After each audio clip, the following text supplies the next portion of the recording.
What I'm going to share with you now is probably going to be the most impactful thing when it comes to mastering your nutrition. Okay, we're going to build out the perfect meal plan, and this is something that really you'll be able to sustain for years to come, so that once you achieve what you want to achieve, you can sustain the results, right? That's the most important thing. We don't want to go back to square one. We want to be able to achieve, sustain, and even build on that in the future. And so here's a bit of a spoiler alert. There is no perfect meal plan, but there is a perfect meal plan for you at a particular moment in time. And so that is what I want to get to with this resource. It's about building that out so you feel fully in control of what is happening, what you need to do, how to adjust, and then continue seeing great progress. So first of all, I want to run through a series of different problems that people face when it comes to their nutrition, meal plans, the structure of the day. And so what we often find is when people join the program, they think they need a strict meal plan to follow. And I have done hundreds of these in the past, I swear. See the background? This is something I was looking at when I was making this resource.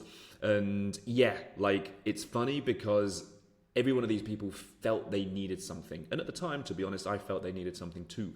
But the important thing is the approach has changed. Results speak volumes. And the way we get to the results is allow for flexibility. It's about building knowledge in an individual and instilling principles in those people, because life will always happen, right? You can't expect to stick to a meal plan, a strict meal plan at that, no matter what. Life always happens, things disrupt, and so it's important to really get you to a place where you have that flexibility, that knowledge, that skill of implementation to obviously do what you need to do, continue progressing no matter what happens. And so what we found as well, information is not the problem, okay? Implementation is the problem. And particularly here within this society, there's many, many different things that make implementation a struggle. Whether that is, living at home with family, whether that is the day job, whether that is, just the lack of ease when it comes to grocery shopping and cooking and the more convenient options there are available. So when it comes to implementation, it's really important to have an understanding of what the problems are, what the solutions are, to have inspiration, to have targets, which obviously we share with you, and to have frameworks so that no matter what you do, you can always revert back to things that have worked before, or frameworks that you have. For example, going on holiday, maybe what has been tough in the past, and so you can create frameworks to solve those issues so that you can continue to make progress during that moment. And obviously, this is something that takes time. It takes trial and error. So to think that you're going to crack it from day one with a strict meal plan is never the answer. So another thing we find, motivation is always high at the beginning. The people who say, I will do whatever it takes. Chicken, broccoli, and rice is a great meal. It will probably get you to your goal, but it is not practical and it will never work for a long period of time. So, an approach is needed that complements the lifestyle, not consumes it, right? So it's important to have this knowledge and know-how and skill of implementation to manage things when sort of stuff happens, when life happens. Restriction as well, as you know, is something we are not fond of. It has always been at the heart of fat loss culture. Avoid carbohydrates. Carbohydrates are bad. Sugar is bad for you. Some foods are bad, some are good. This really then just fosters this bad relationship with food, which therefore leads to guilt and also to shame. So two emotions we really don't want when we're trying to reach something positive, something aspirational, our goal. These are things, the really heavy negative emotions that can really play with our mental health. And so the last thing we want is to have an emotional attachment or detachment to food. And so what we do is obviously everything in moderation. Nothing is off limits, but it's about how you then plan that within your days, which we'll get onto. And then also everyone has different preferences, right? Different schedules, cooking setup. Maybe the maid cooks, maybe the parents cook, maybe you cook, maybe your partner does. different family commitments. And so only you know what is happening in that situation. And so only you can really create a plan which works around that. And so what we're going to do within this is give you these frameworks or these sort of ideas and guide rails on how you can create something that ticks all the boxes, has you enjoying it and has you seeing amazing progress. And one last thing, we all have this diet of baggage, right? So previous experiences, assumptions, beliefs, and myths. Maybe we're hanging on to something we've been told when we were a kid.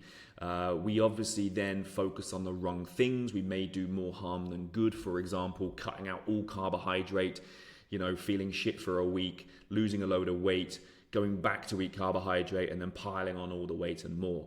So these things often lead to either underwhelming results or unsustainable results as well. So, it's all about sort of gradually, incrementally improving and having a much more lifestyle-based approach so that you can enjoy life without having all the negative issues that come with getting into fantastic shape. So the purpose of this, as I've mentioned, is really to give you ideas, frameworks, and inspiration so that you can make decisions that work for you, your unique lifestyle, and allowing you to achieve amazing things, incredible results. And as I mentioned at the beginning, sustaining them for the future, irrespective of what life throws your way. And I think another thing to add here is just around how then you can become the inspiration to others. Whether you have kids, partner, parents, siblings, friends, all of that. If you are leading the way when it comes to changing your lifestyle, changing your preferences and your nutrition, seeing great results, then people are going to be asking questions.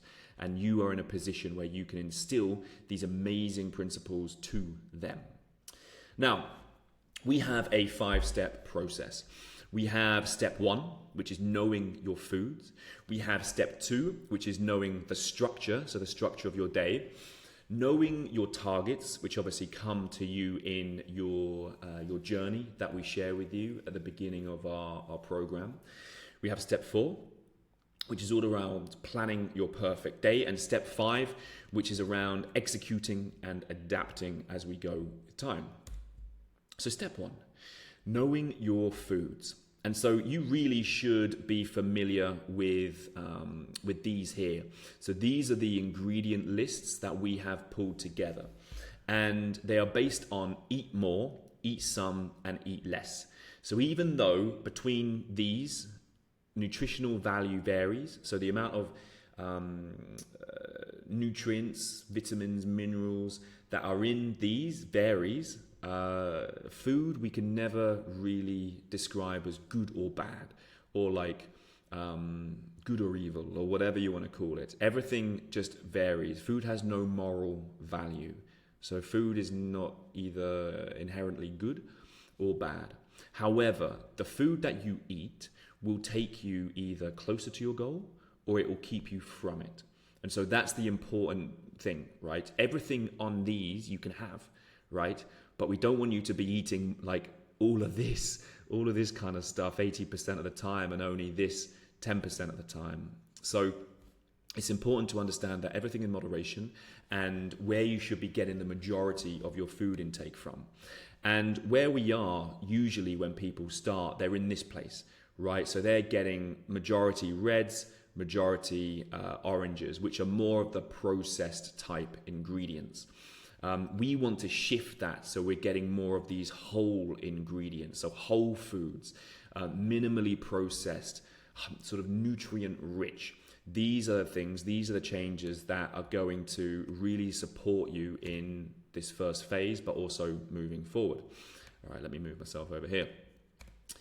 So when it comes to eat more and eat some, again, we want 80% of our food to be in this area. So whole foods, minimally processed, good starchy sort of carbs, some good healthy fats.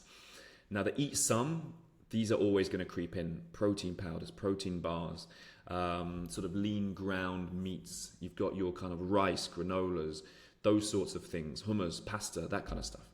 However, when we come to the eat less, these are things which are high fat, high sugar, high calorie, okay? And these tend to be fried, packed full of sugar, taste really good because of that, right? So we want to really stay outside of this. These are probably more 20% of the time, more for your free meals, most likely, versus your main meals within a day.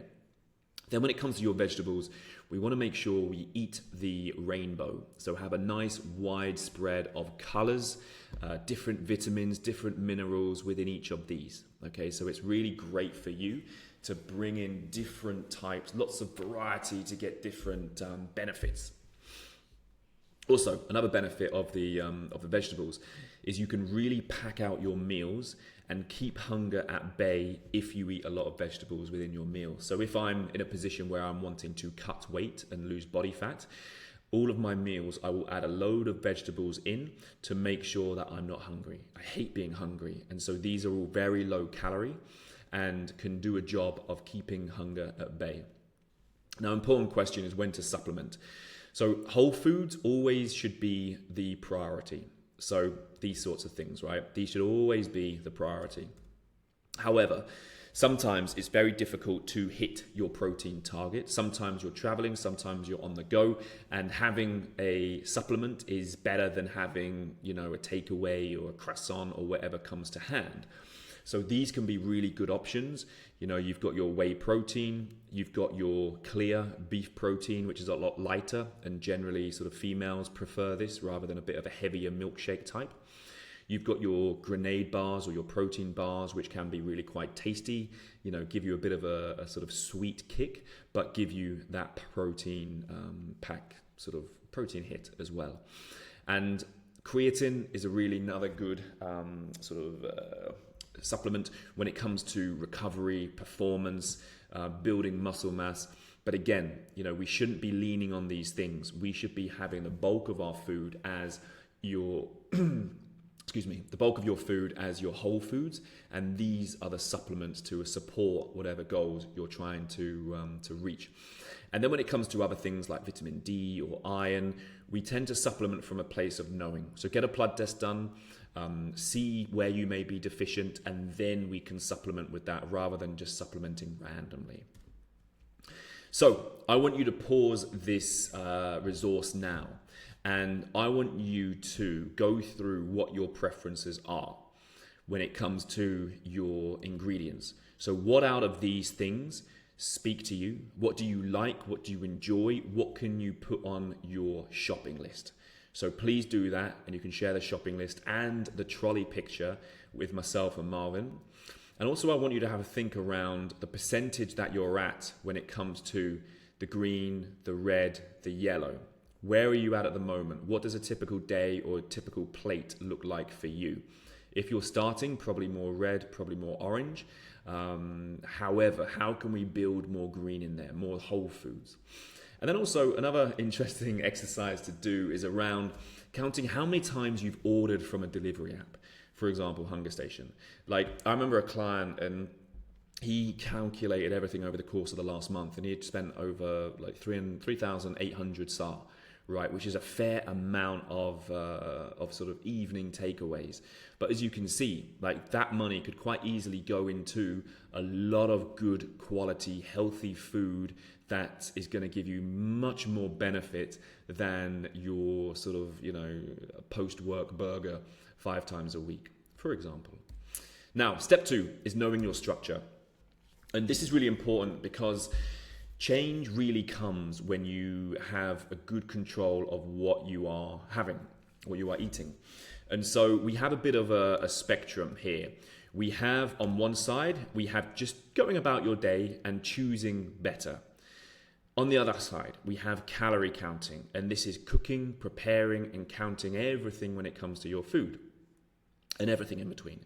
So as we go left to right, we see that the more control you have over your meals, the quicker, the more reliable the results are going to be. Here, you have less calorie control, and so, especially if you're just eyeballing or you're ordering off a menu what sounds healthy or better, things are going to creep in. Things are going to creep in, and you can't be exact when it comes to calories. So there is more margin for error. So some days you may be hitting your target, some days you may be way over because of, cooking methods at your local, whatever it might be. They put in a load of oil into the chicken, or they load it into the pasta, or whatever it might be. So it's really important to understand what you're able to do at these moments in time. So for me, what I find works really well for me is I have a meal subscription. I have 2 meals a day with Callo. I make my own breakfast and I make my own dinner. And so by doing that, it allows me to control, roughly with what I get during the day through Callo. Not accurate, totally. But then when it comes to making my own food at home, I know exactly what I'm doing. So I can adjust things accordingly there. So what is going to sort of work best for you, and also know that if you're on this side, on this left side, you're going to really probably see a little bit slower progress. There's more margin for error, but it is more flexible for your day-to-day life. So action points here. What is realistic for you and your schedule? Is this going to change over time? For example, are you going to start with a meal plan from Callo that has you giving or having sort of delivered 3 meals a day, and you don't even need to make anything at home? Is that how you're going to start to reduce friction? Or are you going to look at then progressing out of that after a month and looking at starting to home prepare food for yourself? Have a think about that. How does it vary for breakfast, lunch, dinner, snacks? How do you need to factor in other people? For example, family, kids, partner. Can you get them on board with your nutrition and what you're trying to do here? And how can you be prepared for those life happens moments? So when shit happens, maybe you have to stay late at work. Maybe you've got to go pick up a sick sibling from school, or whatever it might be. How can you prepare for those moments? Do you have any fallback options available? And also, what is the structural difference between weekends and weekdays? Have a think about that, because often people can really nail the weekdays, but when it comes to the weekends, it's a free-for-all, and they lose the progress that they've made within the week. Step 3, knowing your targets. And so when we onboard you, we give you your clear targets as to what we want you to get when it comes to protein, vegetables and fruit, free meals, and sometimes carbohydrate. So protein is about ranging from 3 to 6 servings. I'll get onto what servings mean on the next slide. This depends on sex, weight, training demands, starting point. So everyone will be between 3 to 6 servings. Vegetables and fruit ranges from 3 to 4. And again, I want you to think about eating the rainbow. Free meals or extras, you have one of these a week. So that is the pizza, the burger, the tub of ice cream, whatever it is you want. And we've got a really good resource on the free meals here, which answers all the questions that you may have when it comes to that free meal. And when it comes to carbohydrates, we generally don't set a target, as protein is the priority. So this is like most impactful targets first. So we want you to be really focusing on getting the protein, getting the vegetables and fruit in, and hitting those targets. We don't want you to be aiming for high carbohydrate targets and ignoring the protein and the vegetables. So those two are the big things that are going to really impact your body composition. And just to give you a bit of a steer, when it comes to protein versus carbohydrate, if you're in a fat loss stage, we really want 2 servings of protein to every 1 serving of carbohydrate. Or if you're in a muscle gain phase, 2 servings of protein to the same, 2 to 4 servings of carbohydrates. So you're going to be eating much more carbohydrate if you are in a gaining phase, more generally. Now, knowing your targets. So when we talk about a serving of protein, because no one measures their food, and understandably so, right? It's tough, it's difficult, it's sort of time consuming, it's a lot of effort. We use these hand portion guides, right? So 1 palm of your hand probably equates to about a chicken breast's worth of protein. So that's what I want you to think about when it comes to a serving of protein. And that will be about 20 to 30 grams of protein. So about a chicken breast. So when it comes to are you eating enough servings of protein, that is what we're aiming for. Vegetables, to be honest, go wild, have as much as you want. Carbohydrate, one cupped hand is what we're looking at. So really, if you're in a fat loss phase, think about 2 of these on the plate here and 1 of these. Or if you're in a sort of a gaining phase, you can think, 1 of these and 3, 4 of these. Okay, so you can see how that changes. And then fats we generally don't really look at because it's included in sort of other ingredients in the protein and the carbohydrate. Now, planning your perfect day. Protein. You're probably sick of us talking about protein all the time, but there's a reason for that. Super, super, super important. So to build muscle, to lose fat, we want you to aim for 1.2 to 2 grams per kilo of body weight. So if you're 70 kilos, we want you to aim for 90 to 140 grams of protein. Now, don't worry about the grams if you aren't familiar with that. That's fine. So what this looks like, practically speaking, if you're 70 kilos, is between 3 to 5 chicken breasts worth of protein. So 3 to 5 palm-sized portions of protein. If you're 100 kilos, you're going to have to eat a lot more.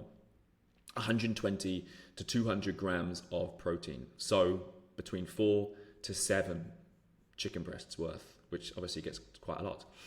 But obviously chicken isn't the only source of protein that we have.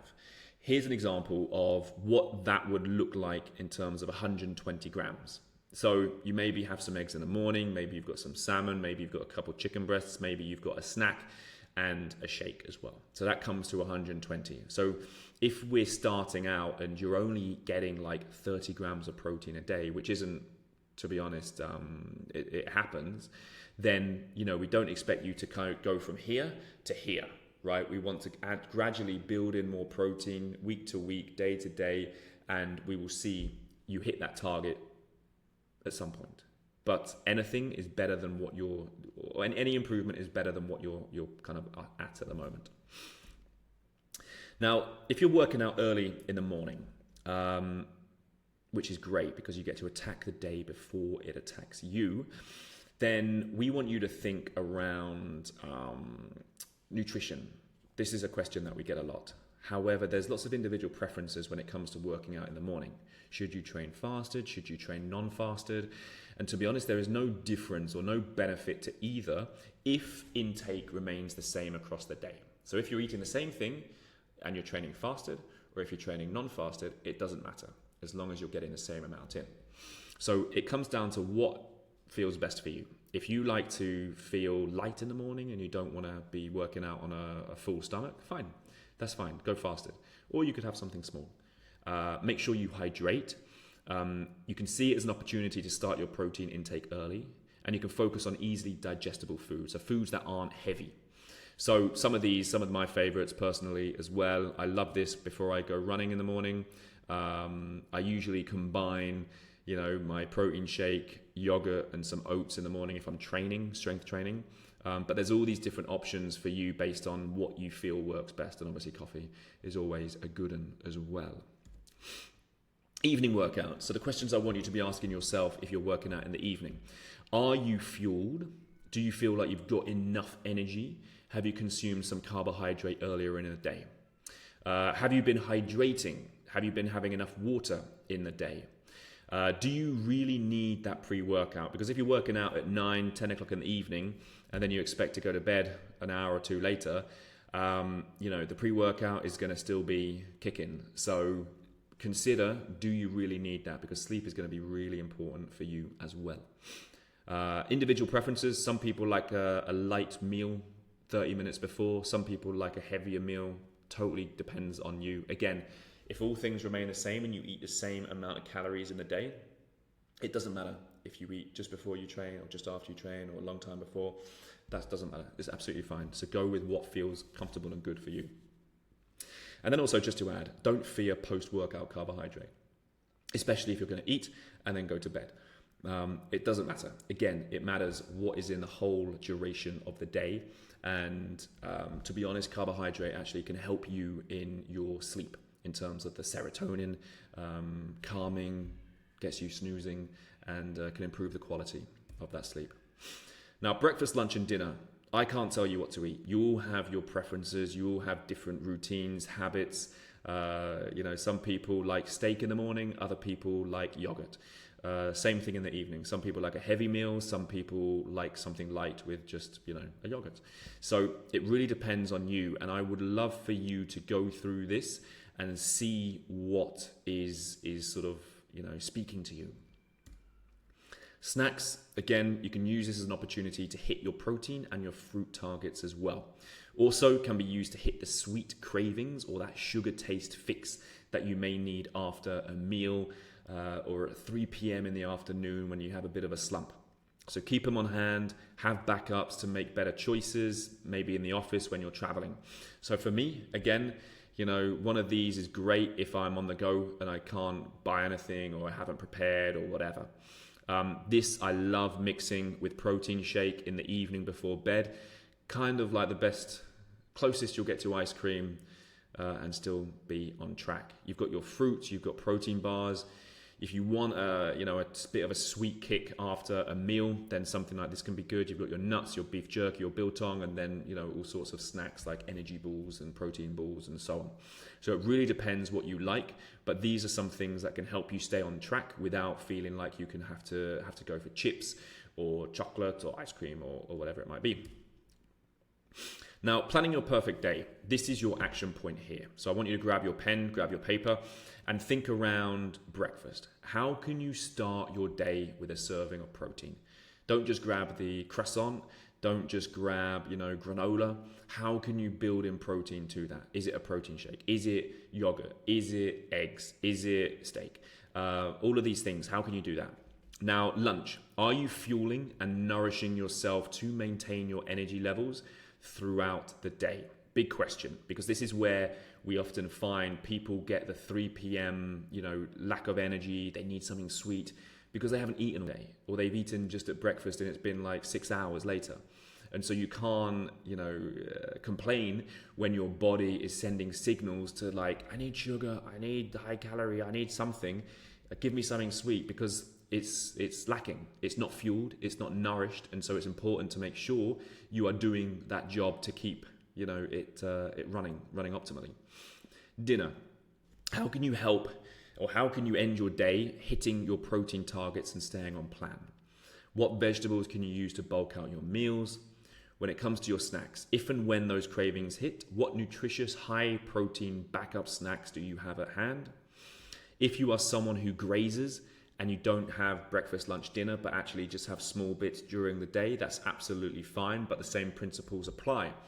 Prioritize protein. How are you getting your fruit and your veg in? These sorts of things. And then when it comes to the free meal, how are you choosing better when it comes to the free meal? For example, you can have a burger and fries as your free meal. Or, which I love doing, you can have your burger and then put another extra patty in it and skip the fries. So you're getting more protein within that meal, more juice, more flavor, more fat, versus having the sort of fatty carbohydrate fries, which are probably going to be even more higher fat. So again, it's down to like the macro split of what you're having. Now, step 5, execute and adapt. So we all know variety is the spice of life. However, we find that when people are quite routine and practical and functional with their nutrition, they see much better results. Because otherwise, the problem is if you go into each day, into each meal thinking, what do I want now? Or what is available now? Then there's so much room for error, so much margin for error. Whereas if you know, okay, dinner, I'm going to have my air fried chicken, my veg and my rice, fine, that's done. However, you can look at adding seasoning, spices, sauces to make it actually, taste really good. Whether that is adding garlic and ginger, whatever. It can, make that meal, you can make that meal 20 different ways, many, many more different ways.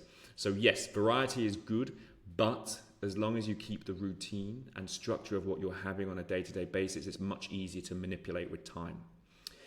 Self-adjust. So this is a huge one. And where you have those days where you are not moving, maybe it's a rest day, maybe you're stuck at your desk all day and you've only got 500 steps by the end of the day.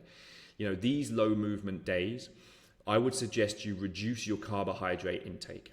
Because carbohydrate is fuel, if you're not moving, you don't need as much fuel.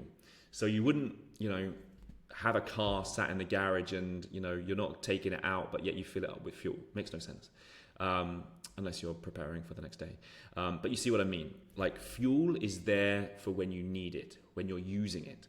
So if you're not having much movement, then you don't need as much carbohydrate. So you can self-adjust based on that. Short and long-term travel plans. So we've got a really fantastic resource, stress-free travel protocol, where this will help you adapt based on your travel. For those life happens moments, have some backup meals to go with. So for example, for me here, love a Nando's. And so if for whatever reason I've run out of chicken or dinner, or maybe my Callo subscription has run out and I haven't prepared, I would order a Nando's to give me the good hit of protein. And it's not kind of, fried, oily. You don't need to have the fries. You have the rice, or just have it as the chicken alone. Tastes good, hits the spot, ticks the protein requirements. If you find yourself in peak stress times, you can consider a meal subscription. So I think a lot of time people think, meal subscription, I need to do it for a month. No, you can literally do it for a week. So if you know that this week is going to be a shitter, it's going to be really tough, how can I make my life easier? I'll get a meal subscription, and at least that will take the stress away from me. Don't fall into the same trap twice. So a lot of the time, when we're sort of understanding what the struggle is or what the situation is, we will understand like the issue in the behavior that was done. So for example, maybe you weren't prepared, maybe, generally that, maybe you're not prepared. So don't be underprepared twice, if that makes sense. So if you know that, I'm staying at work late, I don't have time to go home and cook, what is something that I can have to hand at my desk? Maybe a protein shake, maybe that'll carry you over, something like that. So making sure that you overcome issues as and when they arise. Don't make the same mistake twice. And then also, myself and Marvin are there so you can share or make a note of what works well for you or what doesn't work well for you. And we can sort of be mindful of that as we move forward and help you navigate that in the future. For example, people share what went well for them, what didn't go well for them when they returned back from their holiday trips or their vacation. And then we know that next time round, what are some of the things that they need to redo? What are some of the things that they need to sort of address because they sort of fell into that issue last time? And then there's also lots of extra reading. So we have lots of resources within this. So make sure you go to your resources tab within the app, and then you'll find these sorts of things. Two that I think would be really beneficial for you to look at would be sensible swaps. So making sure that you are choosing better when it comes to some of these meals. And then also where these extra calories are hiding. So a lot of the time we're eating stuff that is potentially healthy, but it is probably more high calorie than the unhealthy alternative. So final thoughts. And these are kind of reframes in a way.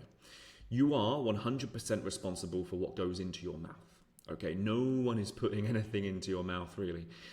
So you have that power. You are 100% responsible, which is quite empowering. It allows you to, think, okay, I am in control. I am fully in control of everything that I do, that I eat, that I drink. Preparation and planning is key. So what we see a lot, if you leave it up to chance, if you aim to do something, if you hope to do something, 9 times out of 10, it never happens. You need a plan. You need to pre-commit. Otherwise, you'll just return to default, old habits. We will never be perfect, and that's okay. We strive for daily 1% improvements. We strive for progress, not perfection. And there are action points in here for a reason throughout this presentation. So if you take 10, 15 minutes to go through these action points, then you will be in an incredible place when it comes to understanding more about the nutrition, the structure, what goes well for you, what we can implement, and ultimately how quickly we're going to see changes in your body and how we can sustain those into the future. So I appreciate it's just me. Questions. If you do have anything, ping them to our group, DM me, message us, and we can obviously get to those. But as I said, this is going to be the most impactful training for you in understanding nutrition, but also in terms of implementing it within your day, creating your perfect meal plan. So thank you for watching, and well, looking forward to hearing how you are going to plan your perfect day.